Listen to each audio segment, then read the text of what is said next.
Hey friends, before we dive into this week's episode, just a heads up.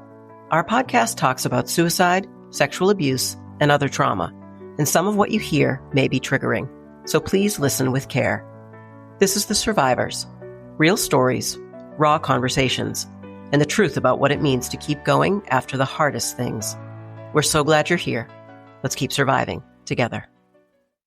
So we've been working really, really hard, Nash, you and I, this season especially, to really kind of expand the scope of what we talk about on the pod, to include more of the things that we're all surviving. So it started as a podcast. We talk about suicide loss and that type of grief, and we've expanded it because of your background and some of my background. And now we're just bringing in people who are surviving all sorts of things everywhere, things that not necessarily you and I have ever survived, but that we know a lot of other people in the world are surviving. So in this conversation, the one that we're having today, it is a subject that I don't think many of us ever really think about until it's probably way too late to be thinking about it in terms of survival until it happens. So I'm really, really glad that we're having it.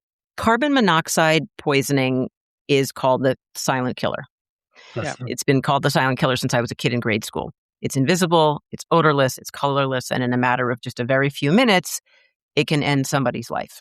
Our guest today is Wes Bruns, and he knows that reality better than most people will ever know that reality. We're going to let him share his story, but what we'll do is tee it up and let you know that he has lost a number of family members to carbon monoxide poisoning.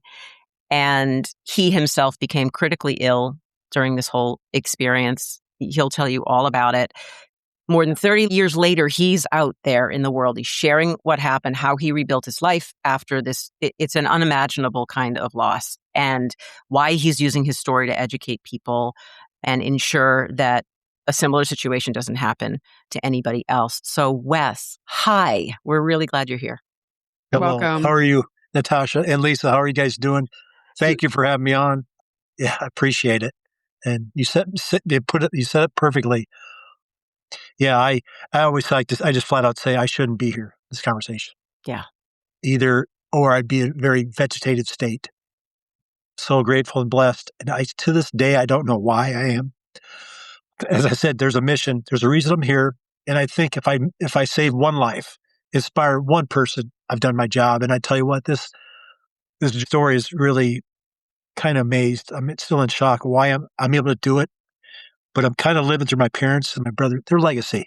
Yeah. And I know my sister is proud of me to do this. Yeah. And we're grateful that you're here. Number one, we're even more grateful that you're empowered to share your story. I mean, that's what we're doing here. That's the nature behind everything that we do every week. So we really appreciate it when other people are doing the same. So one of the reasons I felt really connected to you, you and I got a chance to chat a little bit a few weeks ago. I felt really connected to you because we both lost our fathers when we were young. I was a little bit younger than you, but we both did. You were a senior in high school, I think? Correct. Yep. Senior in high school. Yep. So, and I was 10 years old. And losing your dad like that at that age really shaped who you became in a lot of ways. That's one of the things that you and I talked about. Yeah. And before we kind of dive into your story, we just want to know a tiny bit about you. You told us before we hit record, where are you in the world, first of all? Right now, I just got playing golf with my brother-in-law and father-in-law in a hot 95-degree day here in Iowa. Okay. What am I doing now? I'm still coaching basketball this summer with my new sophomore group of kids. Mm-hmm. Obviously, the book process. We have a family of 4 kids now, and one is soon to be moving out in August, first time. So we're going to help her move out. Allie, our oldest. And then Grace is going to be going to Mount Mercy College to play soccer. And then our twins, Eli and Anna, they'll be sophomores. Eli has cerebral palsy. He has been going to school since 3 years of age at Prairie School District. It's been incredible. It's been so good. He's nonverbal, non-mobile, and my book talks about it. He's one of my best teachers. That's incredible. That's, you got a full life, you got a full plate, and all of that would not have been possible if you had succumbed to the situation that you were in way back now, 1992, I think is when this happened to you? 1992. Let me backtrack. My great wife, Holly, my awesome wife, boy, she grounds me. She keeps me grounded. She's very inspiring to me. I just can't say enough about her. I love that. Say I'm a lucky guy, but I am very lucky and blessed. So, Well, yeah, 1992. Wes, I can tell by the way that you talk about your family that you've had tremendous loss, because the only people that I hear speak the way you do about your family and how grateful you are to be alive, and the wonderful teachers that your children are people that have experienced tremendous loss, because it makes you see people differently and makes you see the world differently and appreciate what you have. So thank you for sharing that. Sure, no question. It's very humbling, but you don't realize it. And eventually, maybe we'll get to the point when I was told what had happened. I was in the hospital and I was told what happened. And of course, I was already saying crazy stuff. My brain was just whacked out, really mainly the frontal lobe. I really learned about where carbon monoxide really attacks that frontal lobe. And as you know, I was a teacher for 9 years. And that's probably one reason why I was able to get out of it. And I did step away from teaching. It puts a lot of pressure on your brain, what it does, and it really affects it. And you're learning my short-term memory word, and I can lose track of things. Long-term's fantastic, but short-term things, it's crazy. It's hard to describe. And organizing things, it could be a major issue, and that's what it does to you. So let's dive in. Let's just, if you're ready, let's dive in and share your story. Take us back. It's Christmas time, and it's 1992. What did that holiday look like? Who was there? What do you remember about that day or that period of time before everything happened? Yeah, I'll set this all up. Of course, my dad passed in 1986, my senior in high school. What's crazy is my mother, a couple years later, she ended up meeting a gentleman, class reunion. He lost his wife to cancer the same year my dad had passed. It was unexpectedly, just a shock. And they kind of hooked up. Great fella, great guy. And she decided they were going to get married. And they got married. And that was down in southern Iowa. And they bought a house just inside the Missouri border. And that Christmas, everyone was going to show up for Christmas. My oldest brother, Al, he worked for DOJ, Washington, D.C. Next, older brother, Dennis, he was getting his master's at the University of Iowa. Joni, my sister, she went to Iowa State. She married Garth Lloyd. Garth Lloyd was in the ROTC at Iowa State. They all came at Christmas too. So it was going to be a great Christmas. We're looking forward to it. And I was coaching basketball my second year, sophomore basketball, going back to college to get my teaching degree. So I was all kind of excited for it, and become a teacher coach. It worked perfectly for me. So then you're all there. The whole crew is there. It's Christmas. It's 1992, and something absolutely catastrophic happens. Yeah, what was crazy throughout that day, my brother-in-law Garth, he made a comment. He says, "You notice during the day we're inside, I didn't feel great, but whenever I went outside, drove the four-wheeler around, they had four-wheelers and stuff. I was out. Jim had a bull sheep. And I was shoveling the sheep manure, which I love doing that, exercising. And I spent a lot of time out there doing that. So I wasn't inside a lot. But he said, once you go inside, you kind of notice I don't feel great. But you went outside, the fresh air made you feel better." Was that him alone or everybody? Great question. I do not know. Okay. Joni didn't say anything about that, but I didn't really recall it because I was constantly going.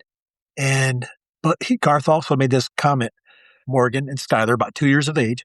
He goes, if you look at pictures of them, you can almost see like they were having a hard time breathing, perspiring just a little bit of glow on them. Okay. And he says, what he describes like, man, you think of all the evidence like this is potential carbon monoxide poisoning. In 1992, we never thought about that stuff. Never. Detectors didn't come out till 1993. First alert, 1993. So then we hung out, we ate. What was unique, I talk about this, after we had family dinner, we had a big picture with everybody in the picture. And of course, not knowing what was going to happen hours later, Cheryl and her son, Skylar, and her husband, Paul, they left. And so that was the remaining members of the family. And of course, my brothers and sisters. And Yeah, later that night, we those 2 nights we watched movies were Dances with Wolves, and the next night, I think it was Misery. We watched that. That's the time period. Yeah. And so about midnight or so, Morgan, she was born with a few health issues. She had a hole in her heart, but she also had asthma. And the carbon monoxide, I think, was kind of bothering her. She was coughing more, convulsions, having issues. So as everyone started going to bed, they decided they're going to take her to the hospital in Keosauqua. And they live kind of out in the boonies to get there, taking gravel roads. And they find their way there. Originally, my mom, I think, was going to go with Joni because she knew how to get there. But Garth said, no, I'm going to go. And what's interesting is Garth and Joni, they were going to head back to Atlanta the next day. And I think the plan was with my mom and Garth were going to switch. Mom would come to see him make the switch, like, relieve you, you go back home to the house. And of course, when they had left, I went downstairs to the basement on a twin bed, cement floor, and went to bed. Well, you were, not to interrupt you, but just for context, so you were all kind of crashing at the place. You were all staying, everybody was staying overnight. Yep, okay. About 11:30-ish or so. And Dennis was in the living room there by the fireplace in his sleeping bag. And I was downstairs. And of course, they were going to head out. And there was my mother and Jim up in the kitchen. They're saying goodbye to him. And what was weird, I always think to this day that I did try to go say goodbye to them because something tells me I had to go say goodbye to them.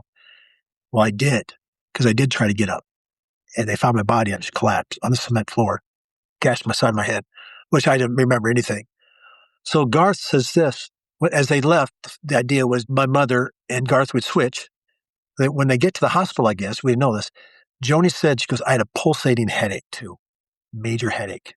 Like, the headaches, nausea feeling. Okay. So they started doing blood draws or blood gases, I think, on her also. They never called us. We didn't have cell phones like that during that time period. So what happened, the night occurs, we all go to bed, quote unquote. Garth comes back to the house because he says, I'm going to come back to the house and rest, sleep, basically about 5 o'clock. This is Christmas night, Missouri, Iowa. So it's very, very cold. And it was very calm winds too. So there's no breeze blowing through the chimney throughout the tear. None of that either. So what happened is Garth comes to the house and he kind of looks in the window and he sees that Mom and Jim are kind of leading them to the house, the window, and they're laying on the floor just basically when he had left earlier in the night. So it must have happened so quick. And here I'm thinking, I should go upstairs, tell them goodbye. But I did try to get up because I collapsed. And what Garth talks about, and he comes to the house, he looks over, like, maybe it's food poison or something. Or maybe they gave their bed up for something. I don't know. So he goes to the bed where he is situated, lays down. And what was his story, which is incredible that he came out and talked about this, as they call it post-traumatic. Mm-hmm. This is major. Well, he hears the noise. He keeps hearing this snoring noise. Well, it was Jim Augsburger's son, Alan, who was down the hallway in a small little bathroom, sitting on the toilet seat, kind of tilted over snoring, had a small vent in there, and he was kind of snoring.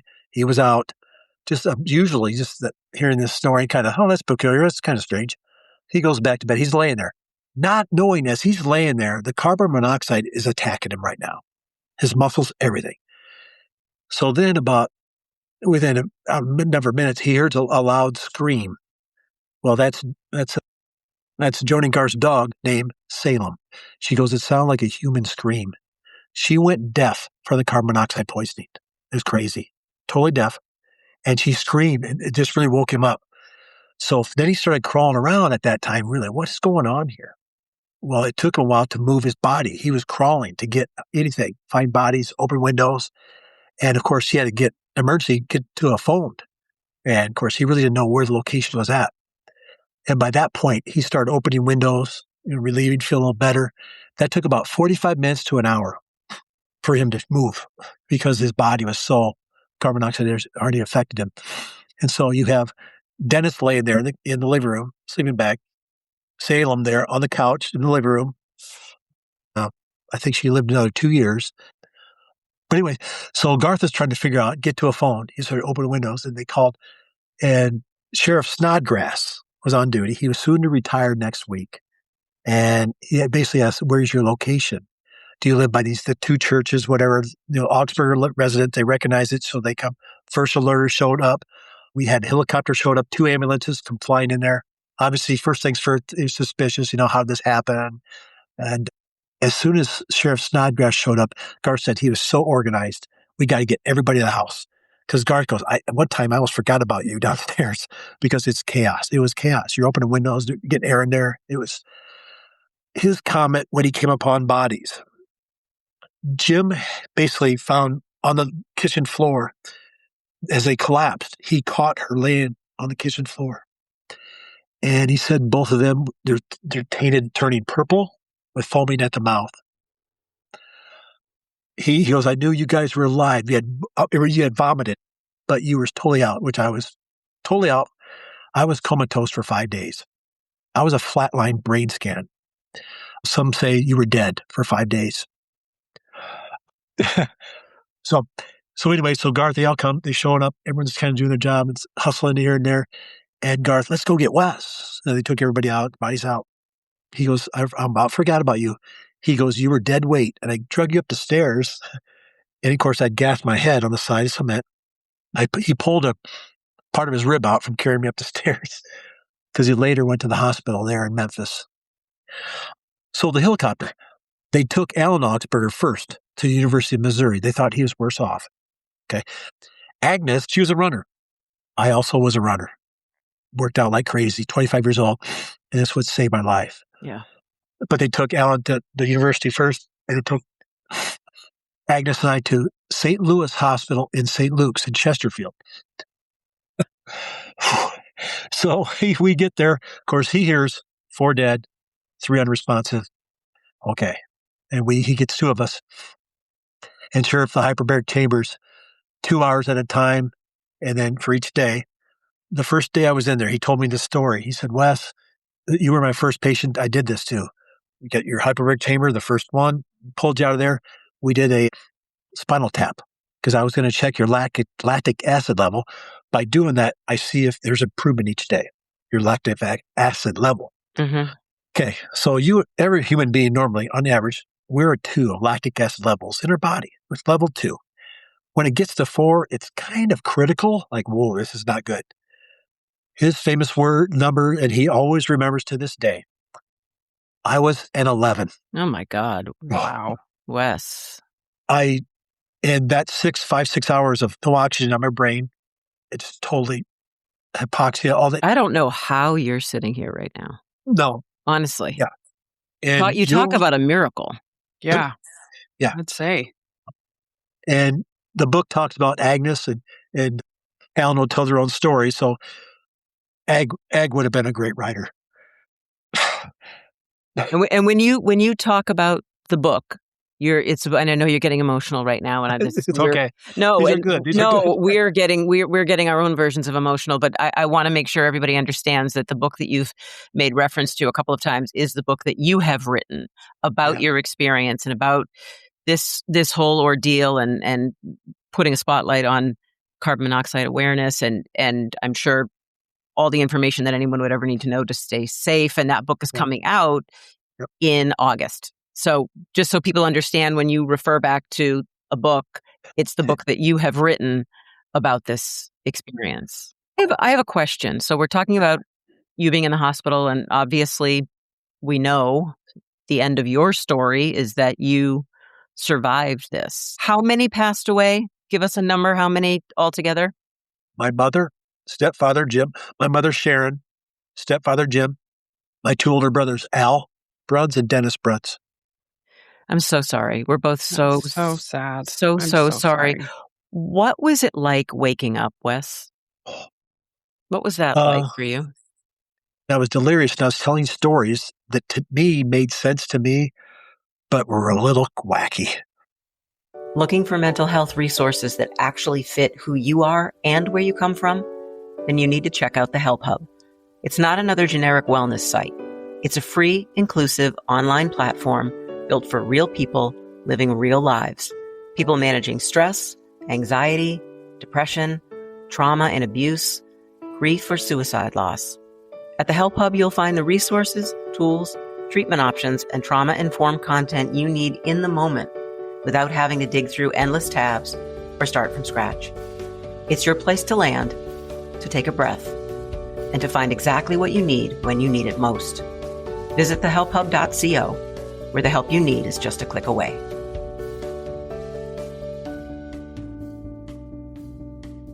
Did you know? When were you told? How were you told? Okay, the accident happened on Friday night, Christmas night. Came out of a coma Wednesday. The funeral was Wednesday. My two uncles were there that Wednesday visiting, so I wouldn't be suspicious, like, oh, where'd everybody else go? They were there visiting. So Friday was the day Joni came in the room with the hospital psychologist. Who is Joni? My sister, Joni. Okay. Yep. I remember here when I first woke up, and I wanted to get out. They literally had to strap me down, which is a good sign because I was fighting. I was really hot. I was sweating. I was just fighting. And that's just the way I am. I think my parents or whoever, it's just the way I was born to fight through things and don't give up. Keep going, keep going, keep going. But then hearing what had happened that Friday, and I always say that after they told the story, they both kind of walked away, and I sat there. I looked over kind of out of a window, and I thought, what the heck? Yeah. No. Yeah. Because usually after my second year coaching, just my second year, I get really worked up coaching. I get stressed out come the Christmas season. They get under the weather, get sick here and there just from working hard. And I thought maybe I was just sick, from coaching. Oh, no. Much different than that. Mm-hmm. And that was, as I said, I don't know how I survived. There's a reason why I did, I guess. And I'm trying to find that journey right now.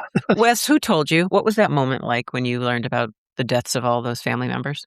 It was my sister and the hospital psychologist. I don't remember his name. Mm-hmm. A quiet fella. But Joni is, my sister Joni is the Rock of Gibraltar. Here's the story with that. So that week when it happened, that Friday, it goes into the Wednesday.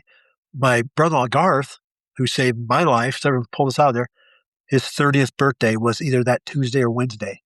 And literally Joni made a comment, hey Garth, do you know today's your 30th birthday? Yeah. Because all the family were still there. It's down there. My mom's side, we're all down there. It was just crazy. Chaos, yeah. And so emotional. Wow. Were you upset that they had the funeral without you? No. Did they have the funeral for all four of them at the same time? Yes. And I saw the footage of it. Of course, I didn't watch a lot of it, but I recognized people. And I just to see the people that showed up. Oh, yeah. It was like my dad's funeral when he passed. That church, I've never seen it so full. Mm. He was a Hall of Fame coach in Iowa, high school basketball, won a state baseball title coaching baseball. So, but yeah, just a well-respected guy. And if I could be half of what he is or was, oh, wow. I'm sure you are. I am too. I have a question that I know is going to be a hard question. And I know I'm curious about it. I'm sure anybody else listening to your story is probably curious about it. You can reserve the right to not answer it, but I'm going to ask it. Okay. Have you struggled with survivor guilt at any point? A little bit. Okay. Yes, a little bit. There's times, yes and no. Because as I said, I'm always trying to strive what they want me to do. Get off your butt. Don't woe is me because we want you to do this. Yeah. And I never thought I'd get into coaching. And when my mother came with Al to a game, watch me coach, I didn't know they were going to be there. She came up to me after the game. She says, you are your dad. Oh, that's great. I'm just going, huh? What does that mean? Mm-hmm. We spent so many years. I was a tag along. I followed to practice and do all that stuff as a youngster. I ran into a guy playing golf in our league, and I joined a league, and he was there. He was a manager with my dad. And I said, do you remember me? He says, oh, yeah. You're a little tyke running around. I said, oh, my gosh. Well, I love that your focus is more on representing your family and living on behalf of your family for them, kind of in their memory. It's a beautiful thing. I don't know if a lot of people would be able to do that, but you are. And it sounds like you're making them proud in all the ways. How did the whole experience affect your mental health? Oh, it made me more empathetic to people in need and not, because we all have different stories. It's not all the same, and we all grieve differently. Holy cow. My therapy, as you'll kind of catch on, is working out, sweating, exercise. I started doing that like in 7th grade basketball. I started just play. And I really did a lot of that. And exercise really was my drug of choice. I didn't drink. I didn't party. I didn't smoke. I'd say I'm a goody two shoes. I just didn't like that. And I call me a nerd or a jock. I just did what I did. Yeah. And that was my therapeutic still to this day. Sweating. That's my therapy. And I like to share and to talk about it. And it's, you could still just be there for some people. Let them talk. Still listen to somebody. That's what a lot of people need to hear. Mm-hmm. And I can be kind of windy too. So I can't do too much talking. Can I ask you something? I don't know if you know my story. I've lost 5 brothers to suicide and my dad to cancer. Sorry. Thank you. But most of those deaths occurred in a very short time. And something that I struggle with is the weight of so much loss. For me, it's the most recent death was March of last year.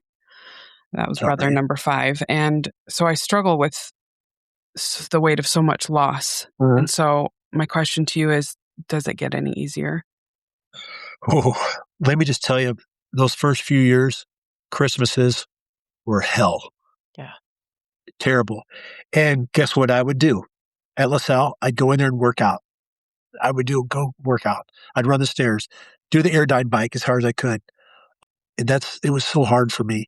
And when I met Holly, boy, how has it changed.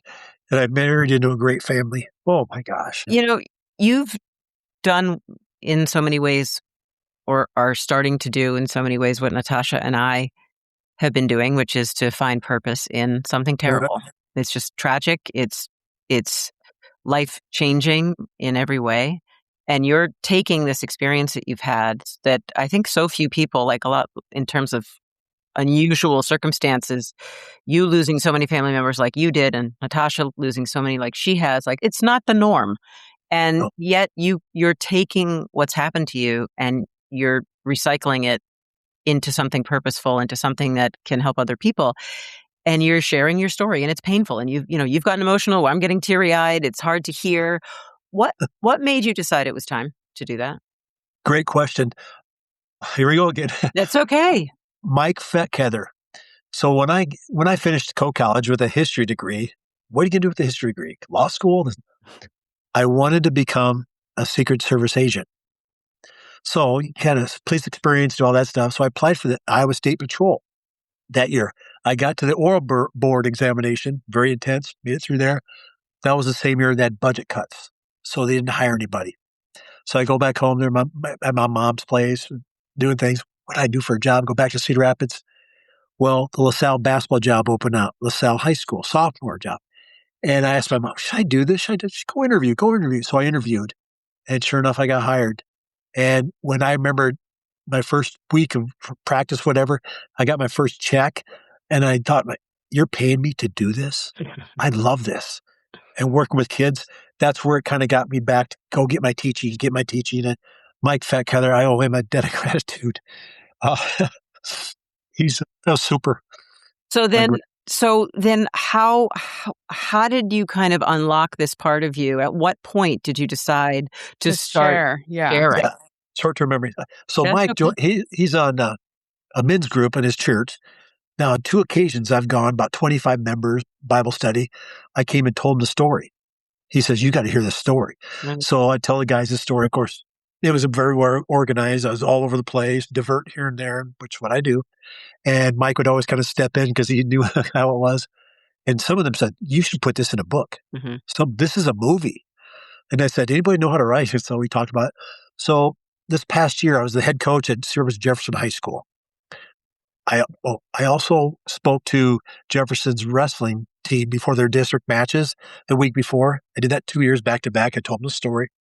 I told a brain injury group in Mercy Hospital, and I was way back early on, kind of my little spiel.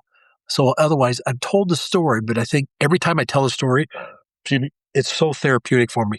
I feel so much, I don't feel better, but I like to share the story. And that was the hard part about finding a publisher. And lo and behold, I went through John Gordon Publishing, and they diverted me to Streamline. It worked out perfect. And it was just a home run from there. And I'm just so blessed. Oh my gosh. So the book is called, if I'm getting the name right, I hope I'm getting the name right, When Life Changes the Game. That's the book. That's a perfect name for it. So the book is obviously a memoir. It's obviously a story about what happened to you. This actual. Incredible loss.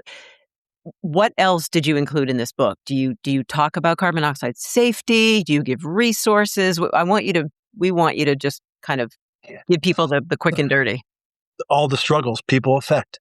Because I remember when we lost our first set, Ben and Ellie, our funeral, of course, the caskets were this big, and I was holding other people up, post-funeral miscarriages, the loss they've had. And I'd felt terrible for them. I was in tears, but I felt like I was trying to lift them up. And I was like, wow. Because people start to share their struggles when you're going through a hard time, because that's how people relate, is they want you to know, I understand what you're going through. I've been through a struggle. And while they're trying to be meaningful, it becomes a weight for you to carry at a time when you have no business trying to carry other people's stuff. Mm-hmm. That has happened to me more times than I can count. So besides the memoir piece of it, is the book a resource guide for carbon monoxide poisoning? Is it warning signs? Tell us what else besides the memoir is in the book. The warning sign, what you can do with carbon monoxide, your detection, the batteries, everything. I know there's several groups that I'm trying to associate with to kind of bring it out more and more. Mm-hmm. Of course, life, having a child or children in the hospital, NICU, what it deals with. It really goes in depth about the carbon monoxide, what carbon monoxide does to your body, the blood, your oxygen levels, and how that affects it. And I have my little tidbits at the end about living life, suggestions about living life, get through things. And I always say to people, if I can get through it, anybody can get through it. Mm-hmm. Some people are like, I don't know. As I said, my good friend Andy Craig, he's on the blurb of the book. You think of mentors? He was younger than I was. He was a mentor for me. Great man. He says, you can't knock this guy down. He'll get right back up. And it's kind of like Rocky. We just keep going. Yeah. Because that's kind of how I've been raised. Mm-hmm. That's where I'm really trying with this book signing. When is your book signing for those who are listening who are in your area? It's Thursday, August 20th from 4 o'clock to 6 o'clock at Newbo City Market in Cedar Rapids, Iowa. Tell us when the book is dropping, releasing everywhere. August 20th. Thursday, August 20th. It should be on Amazon also, paperback. But the book signing, I had to get 500 books, hardback books. It's a short read. And my wife says, well, coaches will love this book.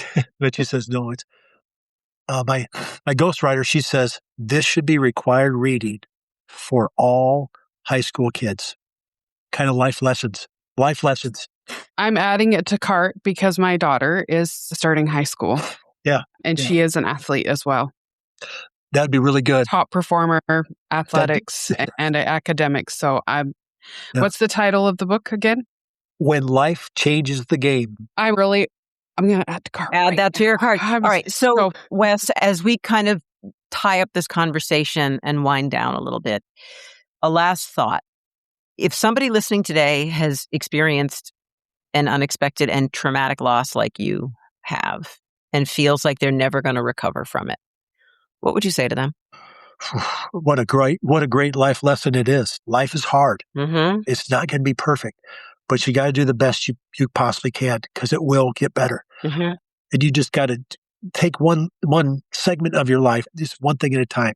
It's like that process. It's one minute at a time, 1 hour at a time. Contact somebody you haven't contacted in a while. You'd be surprised how that just lifts your spirits up, lifts their spirits up. Mm-hmm. I like doing that stuff now. I never would have done that before. Well, life changes us, that's for sure. And yes, can I also add a little PSA that I'm sure you would add yourself? I just want to make sure one of us adds it. If you're listening to this episode right now, please check your carbon monoxide detector. If you don't have one, go get one. I actually live in a rental and I don't think we have one. That was the first thing that popped in my mind when we started this conversation is like, I don't think we have one. So okay. So along with putting Wes's book in your Amazon cart, you'll be putting a carbon monoxide detector Yes. in there Absolutely. as well. Wes, we just can't thank you enough. We know it's a hard story to share. I know for myself, whenever I share and Natasha, when she Yeah. shares, it brings it back. It brings it back to the Oh, yeah. surface. But you have to know that you're helping people. You're giving people the awareness to check something that most of us just don't even Yeah. think about checking. Check the batteries, everything. Yep. It's, And I Yep. love what you said in the beginning, where you said, if I can save one person, because that's what I've said all along. You know, Yep. why Same would I here. get on and share all this tragedy? And the very first time I opened up TikTok and shared my very first video, and I was ugly crying. And I got on the next day. I recorded it, posted it, didn't get back on. The next day I was getting on to actually delete the video because it was right after brother number 4 had passed. And I was reading through the comments and they were so supportive, but I'll never forget this one girl. She says, I have been considering taking my life for months now, but after seeing this, I don't know now. And so I thought, if I can save one person, if I saved that one girl, that was enough for me. You know what's interesting about that, Nash, is that, and this applies to you too, Wes, when you're on social media, and all of us are, and when you get your story out that way, which most of us do, there are the people who engage, like the one who engaged with you. And so she told you how helpful you were and that you changed the trajectory of her decision. But you think about all the people who are just kind of observers, passive observers that we never hear from, people who see our story, hear our story, watch our videos, who are affected by it that we never even know. So you think you saved that one person, and in reality, it's probably more than you can count. So. Right.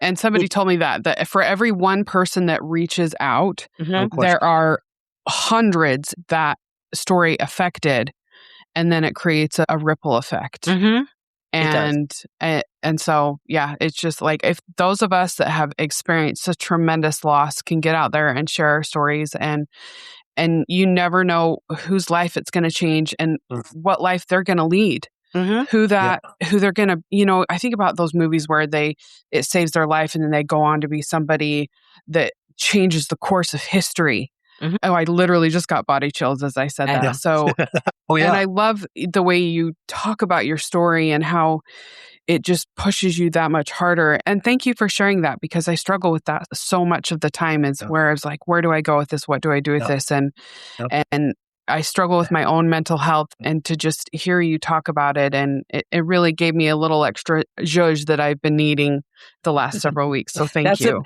That's a very flattering comment, to be able to give Natasha some zhuzh, for the record.